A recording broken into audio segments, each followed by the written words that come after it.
Hello, everyone, and welcome back to another episode of Grow with G. As always, I am so happy to be recording this. I am recording this in Medellin, where I also recorded my last episode because I've been here almost 2 weeks now, which is really nice. Like, when you're traveling long term, it is really nice to stay in one place for a while. You get to really know the place instead of just dipping in and out. So it's been really nice. Like, I think the more time I spend in Medellin, the more I love it. So it's really cool to keep exploring parts of the city. I'm also taking Spanish school lessons because it's a thing. When people backpack Central and South America, people do a week or maybe longer of Spanish lessons so you can learn how to get by in the countries that you're visiting. I think I've only done it for about 7 days of class, and I can already now have conversations with my Uber drivers. I can actually answer questions in a restaurant, and it's a lot richer to actually engage with the place you're in instead of just expecting everybody to speak English. I know that I've been so jealous of people when I'm in the hostel who can literally engage with anyone because they speak so many different languages, and it's so impressive because I think back home we only learn one on top of English maybe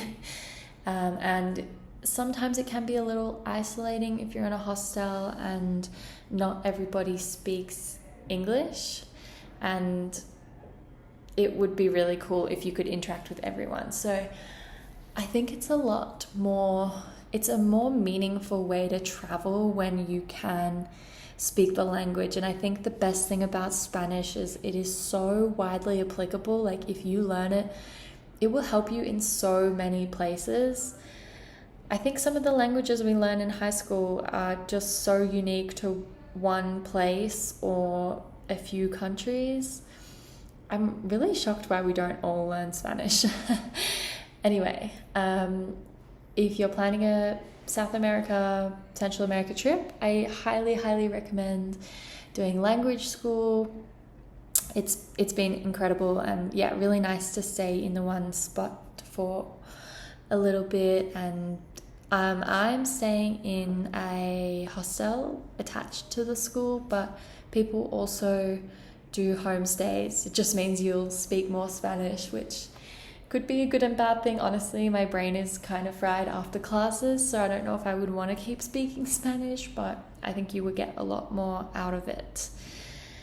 They're really cheap, guys. Like, my one in Medellin is about, I think it was like 350 Aussie for a week, and you get accommodation, food, and 4 hours of group classes and some private lessons, or you could do extra classes instead of a private lesson. So it's really incredible. I could not recommend it more, and it's really cool to see your progress so quickly. So yeah, that's where I am now. That's what I'm up to. But I started my Colombia trip by a boat ride from Panama after that silent meditation and yoga retreat. If you haven't listened to that episode, it's called Insights from Silent Retreat. One of my favorite episodes so far, one of the best things I've ever done. So go and have a listen if you haven't already. So yeah, after that retreat, I did the boat ride and some travel tips. There are 2 options for the boat ride, so it's quite common. So the reason people do a boat ride is because there's no real road between Panama and Colombia, and you kind of have to go through the mountains, and it's very dangerous.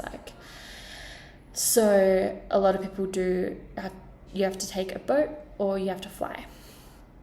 And flying has its perks. Obviously, it's super quick, but if you do a boat ride, you can do a trip through the San Blas Islands, which are these beautiful islands. It's Caribbean side of Panama and Colombia, and the water is so blue. The islands have the most crystal clear water and beautiful white sand, gorgeous palm trees.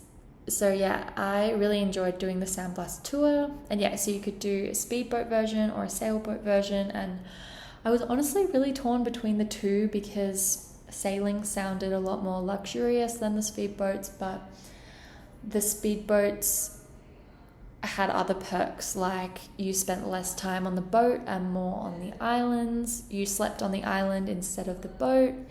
And the biggest thing for me was that it didn't have 2 days of open sea crossing like the sailboats do, because the sailboats either drop you off or start at Cartagena, whereas the speedboat version drop you off at the border in a town called Capugana. And honestly, as a solo female traveler, I was super stressed about being by the border. It seemed a bit unsafe, but when I got there, it was totally fine, and you were with the whole group from the boat ride anyway. So loved this boat ride. Highly recommend. And yeah, I think the speedboat version sounds a lot better than the sailboat, just because of that open sea crossing. Even people who don't get seasick on that trip. So highly recommend San Blas Adventures.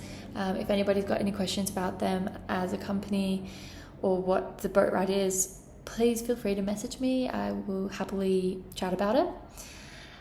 So after we arrived in Capugana, we took a bus to Cartagena. Buses are very easy in South America and mostly cheap enough. So yeah, that was fine. And I loved Cartagena. Oh my gosh. I didn't really do much research before I got there because I love being surprised by each place. And it was the most beautiful city with a really colorful historic center. And I was blown away. Like every single street I turned down in this area was gorgeous. It was so colorful. There was flags, like world flags or just colored flags, and paintings everywhere and murals on the walls. It was beautiful. I loved it. And there was a massive restaurant and cafe scene, which I really loved, being from Melbourne, and I think coming off the speedboat as well. The food was really good, but it was really nice to be in restaurants again. So I loved that. Highly recommend. And then I had made so many amazing friends on that San Blas boat ride that were then all kind of doing a very similar route. So we then went and did the north coast of Colombia. So we went to a national park called Journey. The hostel is called Journey Hostel, but the national park is called Tayrona National Park, and that was so beautiful. Here's some travel tips on it. So you can, if you're into hiking, you can do a long loop of it. So you go in, we went through the Calbaza entrance, which is not the main entrance, which means there's not really many lines and not as busy on the track. And we were staying the night there, so we booked our accommodation there. You can do hammocks or tents. We got so used to sleeping in hammocks on the San Blas Islands that we were prepared to do that again, but they were sold out, so we did the tents, which was probably better because there's a mattress in there, but it was more expensive and quite hot in the tent. But it was super windy for the hammock people, so I guess pros and cons to both. And we left our big bags at our hostel, which was Journey Hostel. Journey Hostel was amazing. We chilled there before the park. It has a beautiful pool. You watch the sunset, and really good vibes for that hostel for sure. So yeah, in the park we what did we do? So yeah, we went through that other entrance. It wasn't a super hard hike, but the terrain was just really dry. So it was pretty demanding because you just didn't want to slip, but it wasn't that hard. But we were pretty tired just from the heat by midday when we arrived at our campsite, and there's a restaurant there so you can eat. The flies were horrendous, but other than that, the food was good and the beach was really pretty. And yeah, we chilled there. It wasn't like in the afternoon, it wasn't the best weather. Normally, I found that in Colombia, the weather is the best in the morning, and then by the afternoon, maybe there might be some light rain or heavy rain, depending on the day. So yeah, we stayed the night. It was super fun playing card games and everything. And then we chilled a bit in the morning, and then we hiked out through the main entrance. And for people who don't want to do that more demanding hike, you could just go in and out of that main entrance and just go in for the beach and go out, or go in, stay the night and go out. It's really up to you. There's also horse rides. We didn't do that. But yeah, there's that option too. So yeah, we loved the park. We saw a lot of monkeys, which was really cute.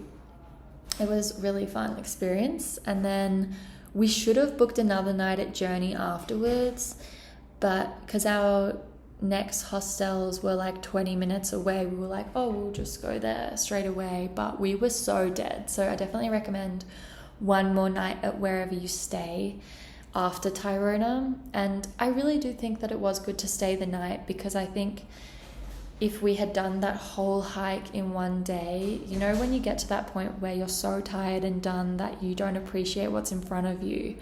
So I really recommend staying the night so you can wake up fresh and do the other half if you're going to do the long route.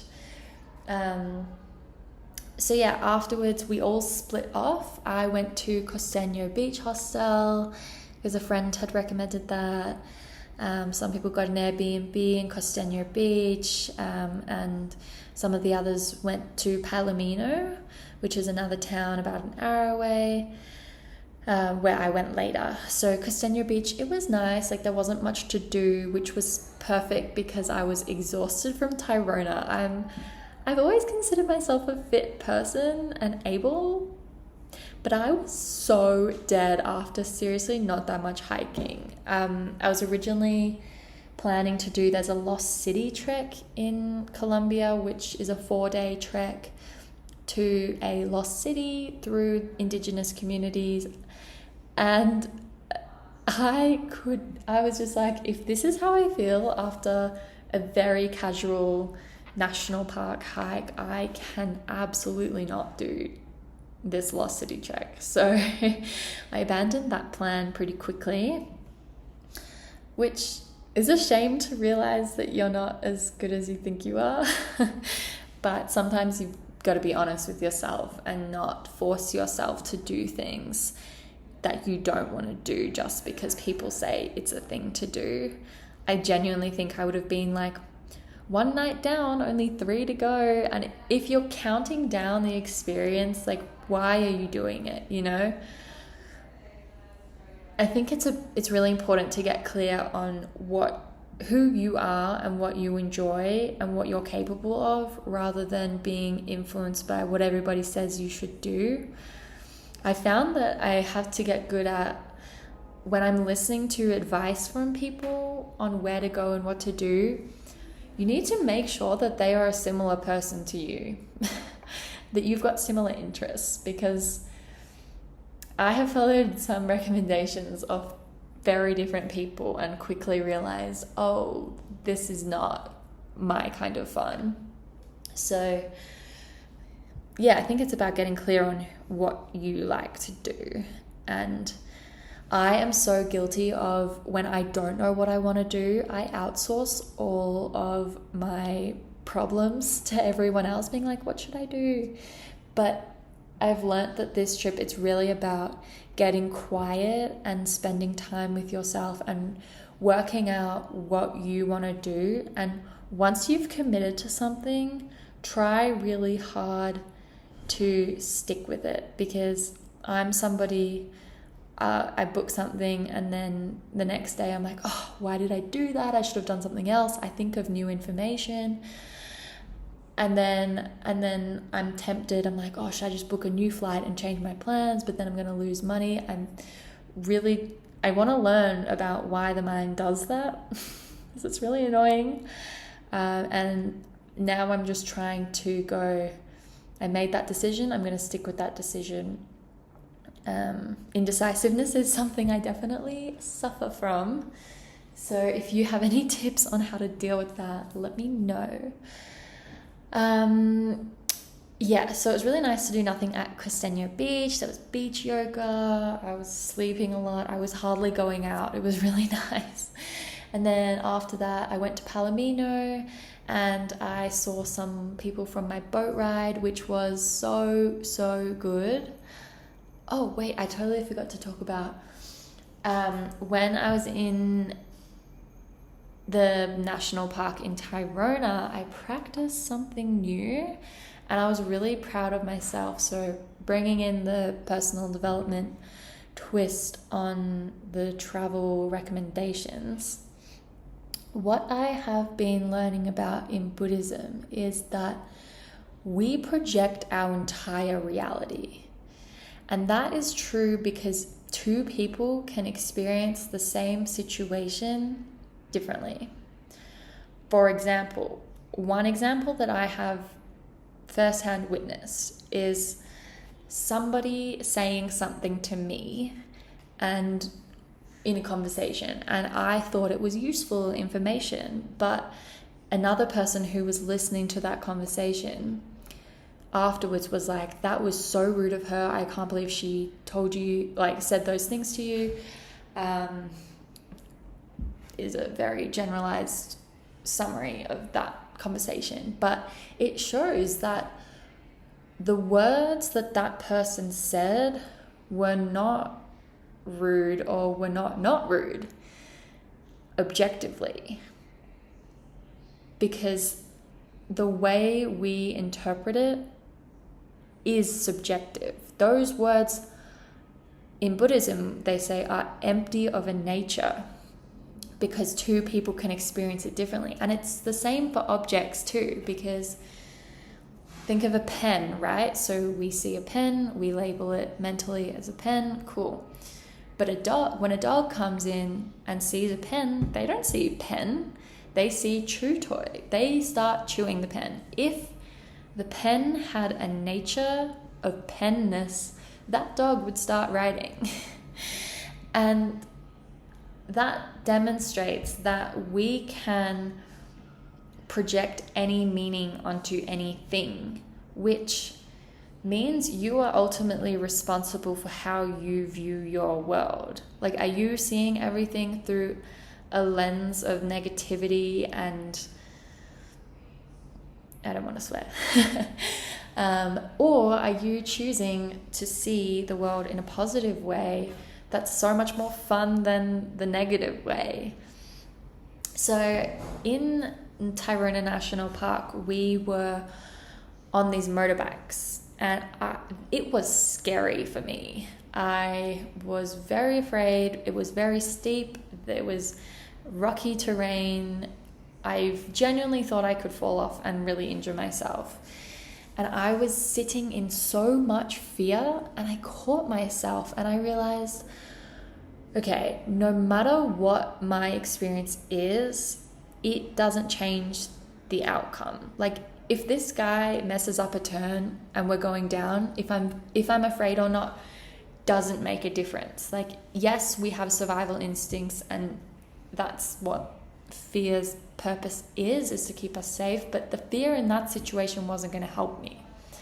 So I decided I can sit here in fear, or I can transform this and make it fun, because I can choose either experience, and one is positive and one is negative, and I'm going to go with the positive. So that was really fun to practice the emptiness of that motorbike ride, that I can choose to experience it whichever way I want to. So I invite you to try to catch yourself in a similar situation and have a think about if you can choose an alternate view. And then once you do it once, you're like, wow, this is really cool. Like, I can do this a lot. And once you start realizing that it's all in your mind, you have less of a need to control everything else around you. So watch your life change. Even like, it's just changing your perception can just do wonders. I saw a quote that it was like, pain and pleasure in life is inevitable, but suffering and happiness is a choice. And it's so true. Like, yes, when you're going up a hill, walking, not on a motorbike, it hurts. It is painful. Yes. But you don't have to suffer and to make it worse than it is. You can be grateful you've got legs to walk on, that you're going to see a cool view, you're getting where you need to go. You have to go up that hill anyway. Don't you want to have fun with it? Is also another thing that I caught myself on another hike. So that was really fun. And okay, so that's what I wanted to talk about, is everything is up for transformation. And that is so exciting because you are responsible. Like, that's daunting and exciting at the same time, because if you weren't responsible, you couldn't do anything about anything. Whereas when you are responsible for how you view the world, you can choose to see beauty in the garbage. That was so American of me. Anyway, give it a go. Let me know if you try. So after Castano Beach, I went to Palomino, and it was so bad. On the bus ride from Castano Beach to Palomino, a piece of dirt flew in my eye, and it was so painful. And I got off the bus and I just got my backpack and I just sat on this dirt road crying, because I was like, well, at least this will flush my eye out. And the locals were so nice. These guys, they bought me water to flush my eye out. We were conveniently dropped off in front of a pharmacy, so a guy helped me order eye drops, and the pharmacist literally gave me the eye drops in my eye. And that was really, really nice. I feel like a lot of people project a really bad description, or is that the right word? I don't know, of Colombia and how dangerous it is and how dangerous the people are. And yes, it is dangerous for sure, and I've been acting very differently than I normally would. But there is also a really good side to it. The people are so kind and helpful and lovely, and it honestly feels really unfair that they have such a horrible reputation. I know where it might have come from, because Colombia was a very different place in the 80s and 70s, 80s, 90s, but it has changed a lot. So if you're hesitant to come to Colombia, don't be. Like, you have to have your wits about you, but not everyone. Most people are very helpful, kind, lovely people, and you don't have to be as scared as everybody makes it out to be. Honestly, the way people judged me when I said I was going to Colombia, they made me feel like I was going to die by coming here. And I don't want to be dramatic, but that is genuinely how I felt. But most of the time it's been very safe. I've stayed in touristy areas. You order an Uber, don't go out alone at night. try to, you know, be with guys at night. It's doable. It is very doable. But yes, I have heard of bad stories, and yes, scary things happen, but I don't want it to put off everyone. I think you can do it safely, for sure. And as soon as I feel like I'm in a dangerous situation, I do my best to leave as soon as possible, as safe as possible, no matter the cost or anything. So it's very doable as a solo traveler. I've loved it. Anyway, my eye was fine. A fun little Buddhist practice you can do when you're suffering is wish for that suffering of other people to be cured. For example, I was just thinking the whole time with my eye being like, I hope that everybody who has vision problems has their sight restored. I hope everybody who needs glasses get glasses. I wish that everybody can see perfectly. I wish that. And when you focus on healing other people, you're getting karma back to you that will help your healing with the same thing. Because we create our reality, right? I hope I'm not going too woo-woo on you all, but I think it worked because my eye healed on its own overnight. And it was good to have something else to focus on while I was feeling horrible. Like using that pain to make something beautiful for other people. And I actually practiced that on the Sandblast boat tour as well, because there was one day, it was pretty calm most of the time, like the sea. But there was one day that was really, really rough. And I don't know if this is very white privilege of me to say, but I was thinking of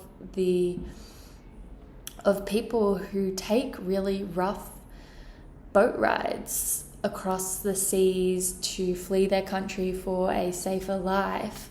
And I started wishing that all of the people who left behind their homes get to where they need to go safely. And I just kept wishing that, and that everybody who needs to get anywhere gets to get there safely. And, you know, wishing for nobody to have to go through those rough seas. It gave me something else to do than to freak out about the situation. So I encourage you to also try it.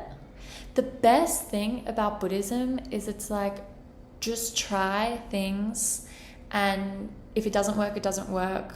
Don't do it. But for me, like, everything has worked.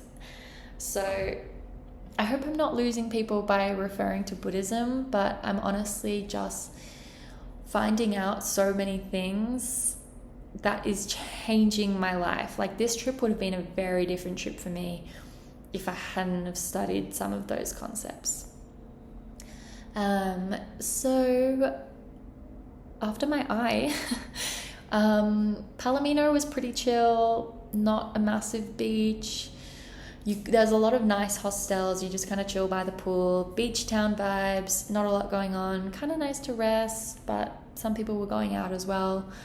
I was pretty much just so exhausted that I was going to bed super early. And then after that, I went to Salento, and oh my gosh, I loved this town. So I went to Rio Hostel first after Palomino. So Rio Hostel is a big party hostel. It has the biggest party on a Sunday, then it's got other parties on Tuesdays and Thursdays. It was really fun. You also do tubing, and these like dogs come on the tubes with you. So it was good. So if you're after a party vibe, I recommend that hostel. If not, probably wouldn't go unless you want to do the tubing, but you can also do that out of Palomino, Costeño Beach, Journey Hostel maybe. So yeah, after there, I went to Minca after that, and Minca is like a waterfall / coffee / chocolate region. We were super tired from the party. So we didn't do a lot in Minka, but it was really nice to relax. We stayed at Jungle Joe's, and one of the nights was so bad bug-wise because a lot of the accommodation is like open air accommodation out that way, and we had bug nets. And there was this one night where me and I was with two friends from the boat ride, who are a couple, and we were sitting in our beds and all these bugs were flying onto us. And the guy, he like didn't really care about bugs, so he would just pick them off our nets. We'd be like, Cam, like there's another bug, like please help. And he would just come and pick the bugs off, and we were just like, oh my god, we can't do this. But it wasn't as bad the other nights, so don't let that put you off, but just expect some bugs. And apparently that's quite common in that area. We went to a waterfall the next day, one of those days. We also just chilled at the hostel for a while. It was really beautiful landscapes. We didn't do coffee or chocolate tours because we thought we would do that in Salento anyway. But there's not really many chocolate tours in Salento. So if you want to do chocolate, I would do that in Minka. What else? Oh yeah, we had to hike a little bit to that hostel, which is not ideal. If you go, let me know and I will give you proper directions. Because either way you have to hike, but one of the ways is a lot worse. So I won't bore everyone with the details, but if you go, let me know and I'll send you them. It was really nice to relax there. And then I flew to Salento. I was meant to be there a few days, but I fell in love with it and I stayed a week. And I was meant to go to Jardin, which people say is a less touristy Salento, but it's like apparently a little bit hard to get between Salento and Jardin. And I was on my own and I was just like, I love it here. I'm not going to leave and maybe be disappointed with the next place. I was at a beautiful hostel called Coffee Tree, boutique hostel, recommend them highly. Yeah, I kind of did one thing a day. I was studying a course in Buddhism that I was very behind on that was due to be done. So I was doing a lot of study for that, submitting coursework. So I was just kind of doing a touristy thing a day and then chilling. Again, when doing long-term travel, it's really nice to do that. So yeah, I had a beautiful time. There were some thermal baths that were beautiful. I highly recommend that. It's called Santa Rosa del Cabo. There's a Cocora Valley hike. It's not really that well signed, so message me if you go and I'll give you some tips, because the first day I went, I actually didn't do the hike I was meant to do, and I did a random unrelated hike, which was super nice and I enjoyed it, but it wasn't really what I was there for. Yeah, so that was cool. There's a lot of cool cafes to sit in. It was so cool. There was like shops behind shops and cafes behind the shops in these little arcades. So I just spent so much time wandering the streets. It was so colorful and cute and just not the Colombia that people paint it out to be. I don't think this is true for everyone, or I know this is not true for everyone, but back home, when people associate Colombia as a very dangerous place, in my mind, it was going to be like gray and just gross. But it is beautiful. It is colorful. It is cute. It is charming. It is so many things that is not what it is made out to be at all. So if you also have that absolutely misconstrued view of Colombia, it is not that way at all. So yeah, after Salento, I then went to Medellin, or Medellin, as the locals say.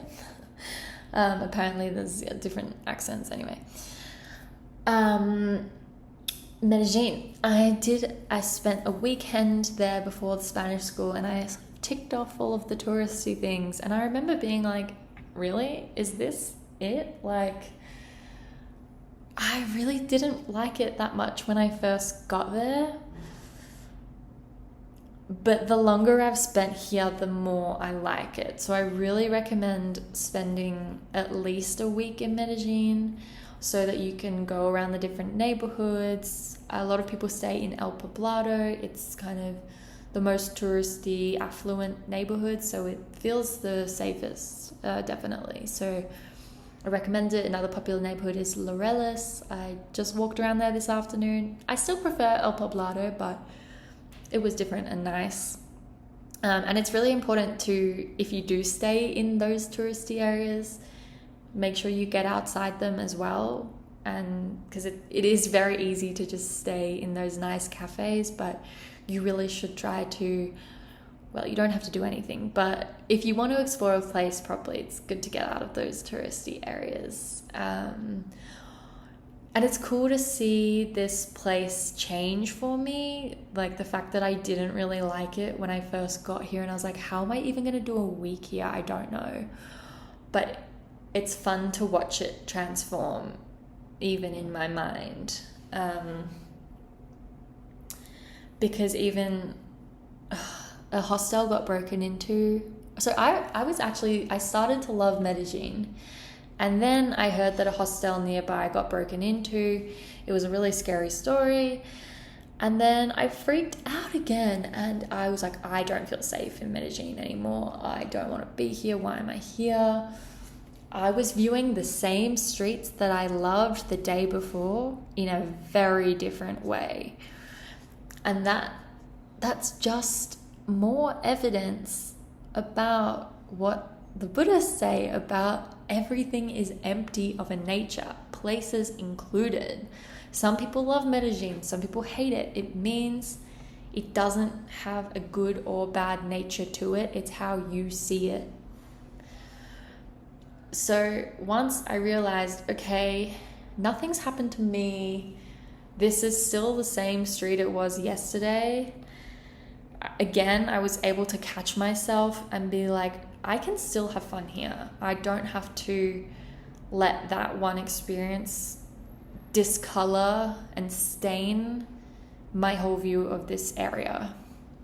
So that was cool to catch again. And I ended up having a really fun night once I made that switch. I went salsa dancing in a park, and again I was like, I'm nervous to be out in the dark, and even Ubering at night I'm like, I don't know if I should do that. But I went, and I actually caught up with a Colombian guy. I invited him to this dance. They do like dance socials where they teach a class, and then after the class they have just open time for you to dance. And I had met this really fun Colombian guy the week before, and the week before actually, because I was staying at Los Patios Hostel, and his friend works there, so he was like at the parties, and oh my gosh, he can dance so well. Like the most fun dancing I've ever possibly done, because the guys are so good at salsa here, and like I am terrible. Like I've taken a few classes back home and like a free hostel salsa class, but like not good. And the way these guys lead you, like you don't have to be good at salsa to do it. And if you let them know that you need to be taught to, they will teach you.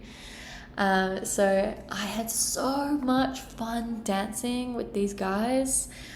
So one of them came and met us because I went with some friends to this dance social, and he came, and it was so much fun dancing with him. If you follow me on Instagram, you would have seen that on my stories. It was so much fun. I really hope everybody can get that experience. It was so beautiful. It was this open air park. Well, I mean, parks are all open air, but it was outside, is what I was trying to say, in a park.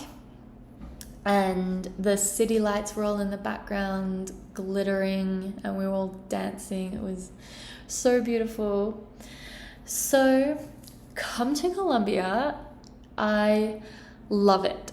absolutely, so much. Even, yes, there's a bit of danger. Yes, I don't always feel safe, and I am acting very differently to how I normally would, but it is incredible. The cities are so colorful, beautiful. There's big cities, small cities, there's nature, there's like mountains, there's beaches, waterfalls, coffee farms. I absolutely love this place. I haven't ticked off all of the places in Colombia. It is massive. One day I might come back and do Bogota and Cali. Cali is like the salsa capital of Colombia and maybe the world. I'm not sure. And I wanted to go there, but I had heard it was a little bit dangerous. So I was like, don't think I really want to go on my own. Maybe I could come back, do Bogota, Cali, and there's a desert called the Tatacoa Desert that everybody does, and it's not a good time to go to the desert. It's sort of near Cali, so I was like, maybe I'll come back with a group and do those 3 places.